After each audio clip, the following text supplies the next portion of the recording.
So students, आज हम देखेंगे कि what are vectors and what are scalars. So this is very interesting chapter.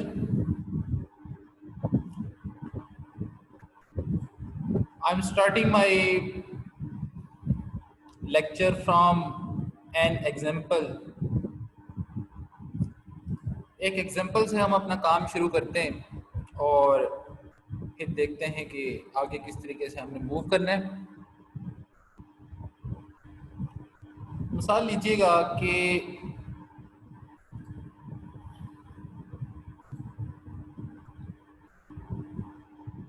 मैं कहता हूं कि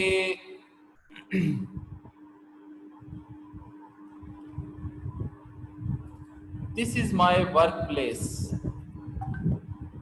ये कॉलेज है जहां पे मैं काम करता हूं.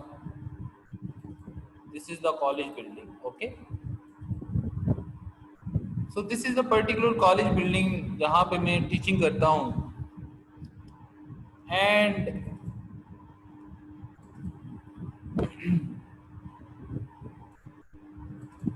This is my home. This is my home and this is the college जहां पे मैं पढ़ाता हूं. तो मैं आपसे कहता हूं जी कि मेरा घर मेरे कॉलेज से 1 किलोमीटर फासले पे है.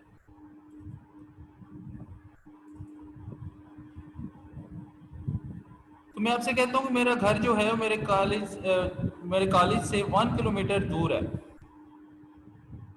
मुझे एक बात बताइए कि क्या जो मैं आपसे बात कर रहा हूं क्या ये कंप्लीट इंफॉर्मेशन है?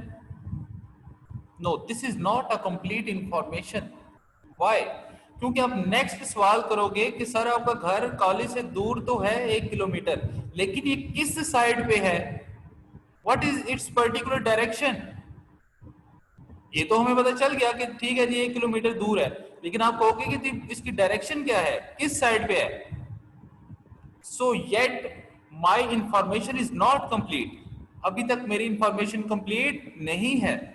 तो मैं आपसे कहूंगा अच्छा जी मेरा जो घर है ना वो मेरे कॉलेज से 1 किलोमीटर ईस्ट है. लेट्स से किस डायरेक्शन में है? ईस्ट की साइड पे 1 किलोमीटर दूर है मेरा घर. तो अब मेरी जो पर्टिकुलर इंफॉर्मेशन है दैट इज ऑलमोस्ट कंप्लीट. अब मेरी इंफॉर्मेशन कंप्लीट हो गई. क्यों? क्योंकि मैंने डिस्टेंस के साथ साथ पर्टिकुलर डायरेक्शन भी मेंशन कर दी है. सो डिस्टेंस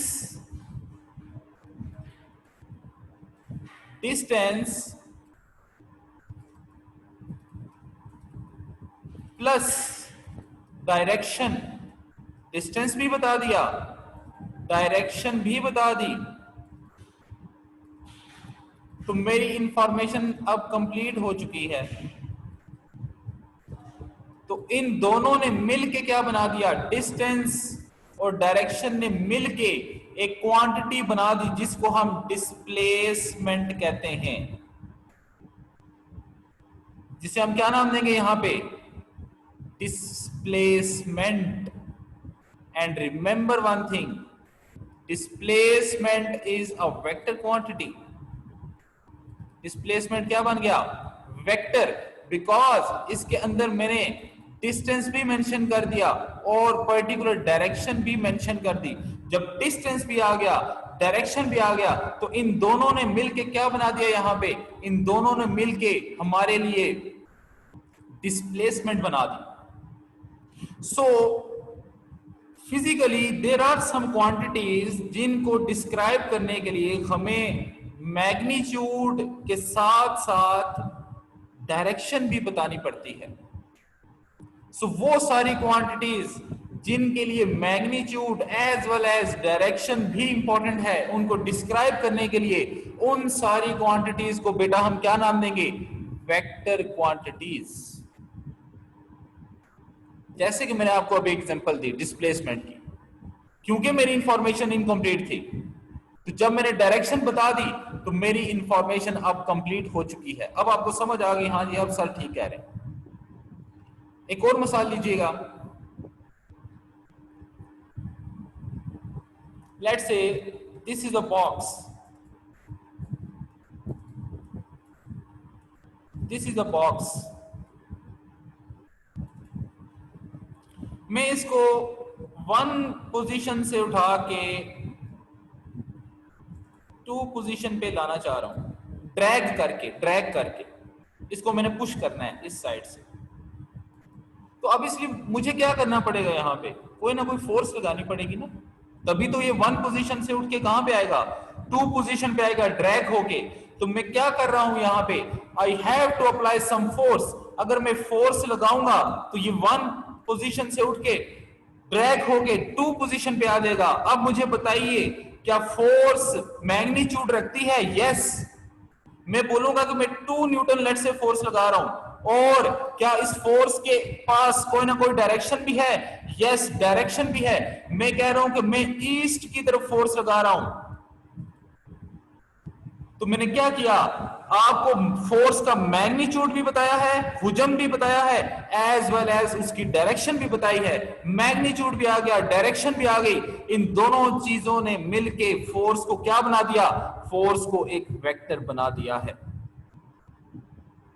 अगर सिर्फ मैं ये कहता जी कि मैं 2 न्यूटन फोर्स लगा रहा हूं, तो अभी मेरी इंफॉर्मेशन कंप्लीट नहीं है, बिकॉज मुझे स्पेसिफाई करना होगा कि जो मैंने फोर्स 2 न्यूटन लगाई है वो किस डायरेक्शन में लगी है, और उस फोर्स ने इस बॉक्स को किस डायरेक्शन में मूव किया है। जब ये मैं स्पेसिफाई कर दूंगा तो आपको पता चल जाएगा, हाँ जी अब हमारी जो इंफॉर्मेशन है कंप्लीट है। चलिए एक और एग्जांपल लेते हैं, थोड़ा सा अपने मूड को हम चेंज करते हैं। आप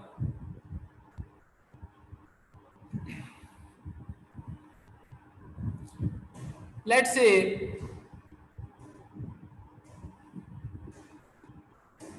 मैं कहता हूं जी कि मैं बाजार गया हूं और शॉपकीपर से मैंने कहा कि मुझे 5 केजी पोटैटोज दे दो भाई, 5 केजी पोटैटोज। ओके, तो अब मुझे बताइए क्या ये मेरी इंफॉर्मेशन कंप्लीट है? Yes, my information is complete.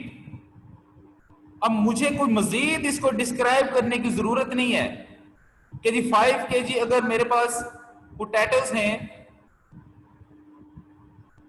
तो अब मैं इसको मजीद डिस्क्राइब नहीं करूंगा जी कि अच्छा 5 केजी पोटैटोज हैं तो आप जो है इनको टुवर्ड्स ईस्ट मुझे दे दो, या टुवर्ड्स वेस्ट दे दो, या इनका मैच जो है टुवर्ड्स ईस्ट करो, टुवर्ड्स वेस्ट करो, टुवर्ड्स नॉर्थ करो। No, my information is complete. मेरी इंफॉर्मेशन ऑलमोस्ट कंप्लीट है।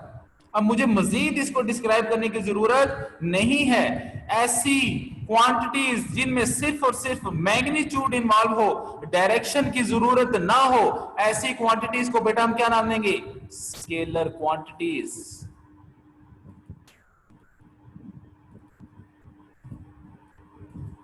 तो हमने 2 तरह की क्वांटिटीज ऑब्जर्व कर ली है यहां पे।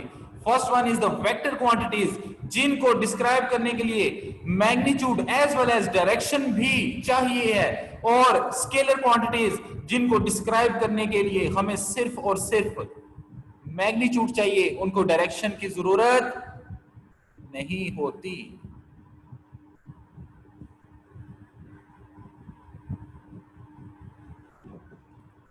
ओके, एक और मिसाल लेते हैं स्केलर की।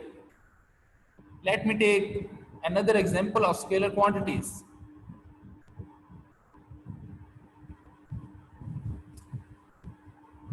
मिसाल लीजिएगा, मैं कहता हूं जी कि इस वक्त मेरा बॉडी टेम्परेचर जो है let's say that is 95 Fahrenheit. जो मेरा बॉडी टेम्परेचर है ये कितना है, 95 फ़ारेनहाइट है। क्या मेरी इंफॉर्मेशन कंप्लीट है? Yes, my information is complete. क्या मैं ये कहूं कि 95 फ़ारेनहाइट टुवर्ड्स ईस्ट मेरा टेम्परेचर है, 95 फ़ारेनहाइट टुवर्ड्स वेस्ट मेरा टेम्परेचर है, 95 फ़ारेनहाइट टुवर्ड्स नॉर्थ मेरा टेम्परेचर है? क्या ये सेंसिबल बात होगी? आप कहेंगे सर ये क्या बात कर रहे हैं आप। यहां से हमें यह मालूम हुआ कि temperature is also a scalar quantity. इसको भी डिस्क्राइब करने के लिए हमें डायरेक्शन की जरूरत नहीं है, हम सिर्फ मैग्नीट्यूड बता के अपनी इंफॉर्मेशन को कंप्लीट कर रहे हैं यहां पे। So there are some quantities which need magnitude as well as direction. These quantities are known as vector quantities. On the other hand, those quantities which need only magnitude for their representation, for their description, these quantities are known as scalar quantities. बेटा उनको हम क्या नाम देंगे? Scalar quantities नाम देंगे। तो ये था एक शॉर्ट इंट्रोडक्शन जिसमें हमने डिफरेंस देखा between the scalar quantities and vector quantities.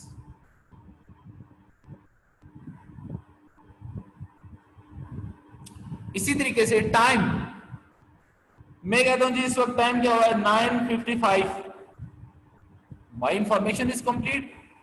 क्यों? क्योंकि मुझे पता है भाई घड़ी की जो सुइयां हैं उसने आगे ही मूव करना है, उसने किसी और डायरेक्शन में मूव नहीं करना। माई इंफॉर्मेशन इज कंप्लीट। अगेन यहां से मुझे पता चला time is also a scalar quantity.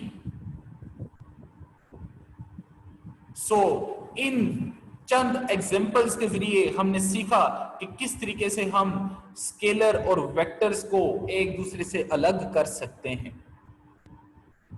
So these are some examples. Okay, तो जाहिर सी बात है सिर्फ हमने बातें तो नहीं करनी यहाँ पे, हमने अब वेक्टर्स को लिखने का तरीका भी सीखना है बेटा। We have to learn the method how to write the vectors. Vectors को लिखने के लिए भी हमें कुछ ना कुछ पता होना चाहिए। तो आइए चलते हैं जरा कि हम वेक्टर्स को रिप्रेजेंट कैसे करेंगे और वेक्टर को हम किस तरीके से लिखेंगे। There are two ways of vector representation. Vectors को हम बेटा दो तरीकों से रिप्रेजेंट कर सकते हैं। एक है सिंबॉलिक रिप्रेजेंटेशन और एक है ग्राफिकल रिप्रेजेंटेशन। जैसे कि आपको नोट्स के ऊपर नजर आ रहा होगा। तो सबसे पहले मैं सिंबॉलिक रिप्रेजेंटेशन की तरफ आता हूं। What is the symbolic representation of vector? Vector को सिंबल देना। तो आइए देखते हैं सिंबॉलिकली हम वेक्टर को कैसे रिप्रेजेंट करेंगे। ओके, सिंबॉलिकली इसको दो तीन तरीकों से बेटा रिप्रेजेंट किया जा सकता है। फॉर एग्जाम्पल मिसाल लीजिएगा, मैं कहता हूं force is a vector quantity. अभी देखा था कि force is a vector quantity. Yes, अब मैंने फोर्स को लिखना है कि ये वेक्टर है और लिखना भी सिंबल है, तो मैं क्या करूंगा? मैं एफ लिखूंगा। क्यों? क्योंकि फोर्स को फिजिक्स में कैपिटल एफ से रिप्रेजेंट किया जाता है। और अगर इस एफ के ऊपर मैं एक एरो हेड डाल दूं तो मुझे पता चल जाएगा कि यहां पे फोर्स अब एक वेक्टर क्वांटिटी है। ये F क्या बताएगा? उस फोर्स का मैग्नीट्यूड। और ये क्या बताएगा? एरो, उसकी डायरेक्शन बताएगा। तो मुझे पता चल गया कि अब जो मैं फोर्स लिख रहा हूं ये क्या बन चुकी है? That is a vector quantity.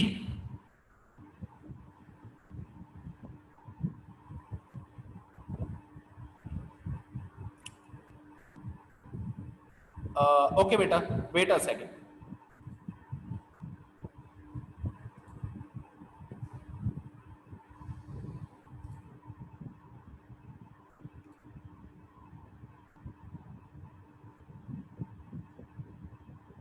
आपको थोड़ा सा वेट करना पड़ेगा।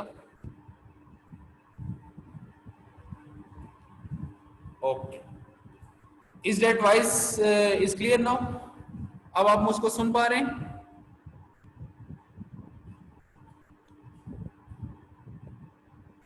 Okay okay okay. There are some network problems, कुछ नेटवर्क प्रॉब्लम्स हो जाती हैं, आपको पता है ऑनलाइन क्लासेस में। सो मैंने अभी इसको दूसरे नेटवर्क से कनेक्ट किया है, तो उम्मीद है कि अब डिस्टर्बेंस नहीं होगी। सो मैं कहाँ पे था? ओके, मैं फोर्स के ऊपर था। तो मैं आपको ये बता रहा था बेटा कि अब मैंने इस पर्टिकुलर वेक्टर को लिखने का तरीका सीखना है कि मैं इसको भाई लिखूं अब कैसे। तो उसके लिए मैं आपको ये बता रहा था, जिस तरह फोर्स एक वेक्टर क्वांटिटी है, तो मैंने क्या कि, और फोर्स को हम किससे रिप्रेजेंट करते हैं? कैपिटल एफ से, ये तो हमें पता ही है, हम पढ़ते हुए आए। तो अब मैंने इसको वेक्टर लिखना है कि ये फोर्स वेक्टर है, इसको रिप्रेजेंट करना है। तो मैं क्या करूंगा? एफ लिख के इसके ऊपर एक एरो हेड डाल दूंगा, तो मुझे पता चल जाएगा कि यहां पे अब जो मैं फोर्स लिख रहा हूं ये क्या है? ये एक वेक्टर है। ये हो गया पहला तरीका। आइए अब दूसरे तरीके की तरफ चलते हैं। This is first one. Okay okay, second one. दूसरा तरीका ये है बच्चों कि मैं इसी एफ को थोड़ा सा बोल्ड कर दूं।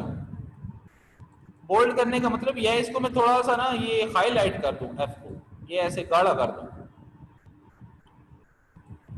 तो अब जहां पे ये एफ हाईलाइट हुआ होगा या बोल्ड हुआ होगा, वहां पे भी मुझे पता चल जाएगा, अच्छा यहां पे ये एफ इस तरीके से है, अच्छा ये वेक्टर है फिर। तो ये इसके दो मेथड हो गए। पहला मेथड क्या था? एफ लिखा सिंपल और उसके ऊपर एरो डाल दिया, हमें पता चल गया अब यहां पे ये force is a vector quantity. दूसरा तरीका क्या है? उसी को मैं बोल्ड कर दूं, वो भी ठीक हो गया, वो भी वेक्टर बन गया। एक और तीसरा तरीका भी है, उसके अंदर हम क्या करते हैं कि स्मॉल लेटर यूज करते हैं बेटा। फॉर एग्जांपल फोर्स है ना, और force is a vector quantity, तो मैं क्या करूंगा? एफ लिखूंगा स्मॉल और इसके ऊपर नहीं बल्कि नीचे एरो लगा दूंगा। तो यहां से भी मुझे पता चल जाएगा कि हाँ ठीक है, अब ये जो एफ लिखा हुआ है ये फोर्स ही होगी, और क्योंकि नीचे एरो हेड है तो ये एक वेक्टर क्वांटिटी है। ठीक है। So I personally like the first method. मुझे जो पहला मेथड है वो ज्यादा सूटेबल लगता है वेक्टर्स को रिप्रेजेंट करने के लिए। I am not satisfied with second and third method, because third method जो है थोड़ा सा ऑड लग रहा है, क्योंकि हमने जो फोर्स सीखी है या वेलोसिटी सीखी है या एक्सेलरेशन सीखी है, उनकी रिप्रेजेंटेशन कुछ और है। फॉर एग्जांपल फोर्स की मिसाल लीजिए, फोर्स जो है वो कैपिटल एफ से लिखते हैं आप, लेकिन यहाँ पे आप स्मॉल एफ लिख के हो नीचे एरो, तो ये मुझे कुछ सूटेबल नहीं लगता। तो अभी जो हम यहाँ पे बुक में भी जो प्रैक्टिस करेंगे उसमें हम फर्स्ट मेथड को ही यूज करेंगे। तो बेटा उसमें हम कौन सा मेथड यूज करेंगे? फर्स्ट मेथड को यूज करके हम वेक्टर्स को रिप्रेजेंट करेंगे। और दूसरी इसकी वजह ये भी है, अच्छा जी मैं कहता हूं नहीं, अच्छा फर्स्ट को नहीं, चले दूसरे को कर लेते हैं, दूसरा भी ठीक है, लेकिन इसमें मसला ये है, फॉर एग्जांपल अब आपको एक पेपर में क्वेश्चन आ गया रिलेटेड टू वेक्टर्स, तो क्या आप उसको बैठ के बोल्ड करते रहेंगे? That is the time wasting. ये तो टाइम वेस्टिंग प्रैक्टिस होगी कि जी बैठ के इसको बोल्ड करते रहो। तो first is the suitable method और हम इसके साथ जो है वो सेटिस्फाइड। ओके, तो ये थी कहानी कि हम वेक्टर्स को बेटा रिप्रेजेंट कैसे करेंगे। ठीक है जी, तो वेक्टर्स को हम जो है वो रिप्रेजेंट कर चुके हैं। ओके बेटा, आवाज ठीक सुनाई दे रही है? Are you people listening me clearfully? Okay okay okay. बेटा अगर किसी को इस तरह मेरे एंड से अब मसला नहीं आ रहा, क्योंकि मैंने इसको दूसरे नेटवर्क से कनेक्ट किया है। ठीक है, अगर आपके एंड पे थोड़ा इशू है तो आपकी साइड पे हो सकता है कोई नेटवर्क सिग्नल वीक हो। ठीक है, ओके जी। अच्छा तो ये हो गया जनाब। अच्छा तो अभी तक हमने सिंबॉलिकली वेक्टर्स को रिप्रेजेंट करना सीख लिया। ठीक है, ओके। अभी मैं एक और थोड़ी सी डिफरेंट चीज आपको बताऊंगा, उस पर आपने थोड़ा सा गौर करना है। लेट्स से मैं कहता हूं जी कि नहीं, मैंने वेक्टर का सिर्फ मैग्नीट्यूड लिखना है। वेक्टर का सिर्फ क्या लिखना है? मैग्नीट्यूड लिखना है। जिस तरह फोर्स थी, force is a vector quantity, लेकिन मुझे पता है कि फोर्स वेक्टर है, लेकिन मैं कहता हूं जी मुझे डायरेक्शन नहीं चाहिए, मुझे सिर्फ मैग्नीट्यूड चाहिए। तो मैं सिर्फ मैग्नीट्यूड को कैसे रिप्रेजेंट करूंगा, उसका तरीका क्या है बेटा, कि आप इस तरीके से दो बार्स लगाएंगे। आप इस तरीके से क्या करेंगे, दो बार्स लगाएंगे और फोर्स वेक्टर फॉर्म में इसके दरमियान लिख देंगे। ये जब ये लिखा हुआ मेरे सामने आया तो अब मुझे पता चल गया कि अब मैं फोर्स का सिर्फ और सिर्फ क्या ले रहा हूं, मैग्नीट्यूड ले रहा हूं। So this is the method through which we can represent only magnitude of a vector quantity. इस तरीके से हम सिर्फ वेक्टर की मैग्नीट्यूड को डिस्क्राइब करते हैं। So that is a particular method जिसके जरिए हम सिर्फ वेक्टर की मैग्नीट्यूड को डिस्क्राइब कर सकते हैं। दूसरा तरीका भी है, वो क्या है कि आप सिर्फ एफ लिख दें, ऊपर एरो ना डालें। So there are two methods to represent the magnitude of a vector। एक तो ये है कि आप दो बार्स लगाएं और उसके बीच में उस पूरे वेक्टर को लिख दें, तो आपको पता चल जाएगा अच्छा ये लिखा हुआ है, ठीक है, मैं सिर्फ मैग्नीट्यूड के साथ डील करूंगा। और दूसरा तरीका क्या है कि आप कुछ भी ना लगाएं, सिर्फ एफ लिख दें, तो यहां से भी हमें मालूम पड़ जाएगा कि अब जो हम वेक्टर ले रहे हैं, हम उस वेक्टर का सिर्फ और सिर्फ क्या कंसीडर कर रहे हैं बेटा, मैग्नीट्यूड कंसीडर कर रहे हैं, हम उसकी पर्टिकुलर डायरेक्शन कंसीडर नहीं कर रहे, डायरेक्शन कंसीडर नहीं कर रहे। ओके, मैं कहता हूं अच्छा ठीक है जी, चले मैग्नीट्यूड तो हो गया, मुझे वेक्टर के सिर्फ और सिर्फ डायरेक्शन चाहिए, मुझे मैग्नीट्यूड नहीं चाहिए। क्यों? क्योंकि vector is force is a vector quantity. तो मैं कहता हूं कि फोर्स के पास डायरेक्शन भी है, मैग्नीट्यूड भी है। अगर मैं सिर्फ मैग्नीट्यूड लिखूंगा तो उसके ये दो तरीके हैं। मैं कहता हूं अच्छा ठीक है, मैग्नीट्यूड को छोड़ें, मुझे सिर्फ डायरेक्शन बताएंगे फोर्स किस तरफ लग रही थी। अब सिर्फ डायरेक्शन को हम कैसे लिखेंगे, उसके लिए एक और मेथड है जो कि मैं अभी आपके सामने डिस्क्राइब करूंगा। तो अगर मैं सिर्फ और सिर्फ डायरेक्शन के साथ डील करूं, सिर्फ और सिर्फ डायरेक्शन को रिप्रेजेंट करने की कोशिश करूं, तो उसके लिए मैं क्या करूंगा, अब देखिएगा जरा, ये मैंने फोर्स लिखा है वेक्टर फॉर्म में। इसका मतलब ये हुआ कि अब जो मैं फोर्स लिख रहा हूं, इस फोर्स के पास मैग्नीट्यूड भी है और इस फोर्स के पास डायरेक्शन भी है। फोर्स के पास मैग्नीट्यूड भी है और डायरेक्शन भी है। लेकिन मैं कहता हूं नहीं, मुझे तो सिर्फ डायरेक्शन बताइए। तो मैं क्या करूंगा, सिर्फ डायरेक्शन को रिप्रेजेंट करने के लिए इस फोर्स जो कि एक वेक्टर क्वांटिटी थी, उसके लिए मैं एक नया मेथड सीखूंगा और मैं क्या करूंगा, एफ लिखूंगा सिंपल, और इसके ऊपर ये सिंबल डाल दूंगा। इसको बेटा हम कैप कहते हैं। इसे हम क्या नाम देंगे, कैप। और अब जो मैंने लिखा है ये क्या बन गया है, एफ कैप। बेटा इसे हम क्या नाम देंगे, अब F cap. And this is known as, इसका दूसरा नाम भी है बेटा, इसको हम क्या नाम देंगे, यूनिट वेक्टर। ये बहुत ही इंपॉर्टेंट बात मैं आपको बता रहा हूं इस टाइम, जो कि इस चैप्टर में जब हम आगे मूव करेंगे तो आपको पता चलेगा कि कितनी इंपॉर्टेंट ये पॉइंट है हमारे पास। अगर मैं एक वेक्टर क्वांटिटी की सिर्फ डायरेक्शन को देखूं, सिर्फ डायरेक्शन लिखना चाहूं, तो मैं क्या उसको कैसे रिप्रेजेंट करूंगा, एफ कैप से, और उसको हम क्या नाम देंगे, यूनिट वेक्टर। तो यूनिट वेक्टर मुझे क्या बताता है, बताइए मुझे, यूनिट वेक्टर मुझे क्या बताएगा, सिर्फ और सिर्फ डायरेक्शन बताएगा बेटा, वो मुझे मैग्नीट्यूड नहीं बता सकता, क्योंकि ये डायरेक्शन बता रहा है। इसी वजह से हमने इसका नाम रख दिया यूनिट वेक्टर।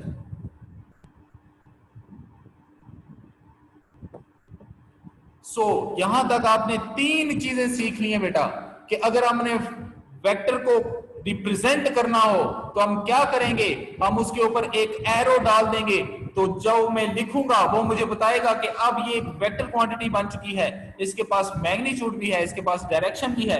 अगर मैं सिर्फ डायरेक्शन लिखना चाहूं तो उसके ये 2 मेथड्स मैंने आपको अभी डिस्क्राइब किए, और अगर मैं सिर्फ मैग्नीट्यूड लिखना चाहूं तो उसका एक ही तरीका है कि हम उस एफ वेक्टर क्वांटिटी का जो एफ था, जो कि फोर्स थी इस वक्त अभी जो मैं ले रहा हूं, उसके ऊपर मैं क्या डाल दूं, एक कैप डाल दूं, तो जो नई क्वांटिटी बन के आई है उसको हम क्या नाम देंगे, यूनिट वेक्टर। और यूनिट वेक्टर हमें क्या स्पेसिफाई करता है, ओनली डायरेक्शन। अब मुझे एक बात बताइए, आप जरा देखिएगा,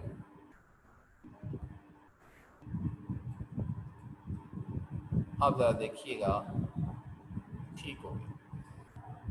तो मैंने आपसे बात की स्टार्ट में कि force is a vector quantity. Okay, force is a vector quantity, और फोर्स को मैंने रिप्रेजेंट कर दिया सिंबॉलिकली, किस तरीके से, एफ लिखा और इसके ऊपर क्या डाल दिया, एरो हेड।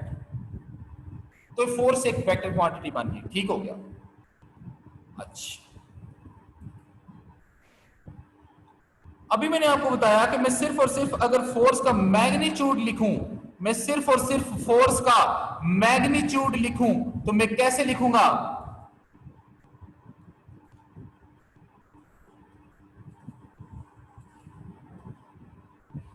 इस तरीके से।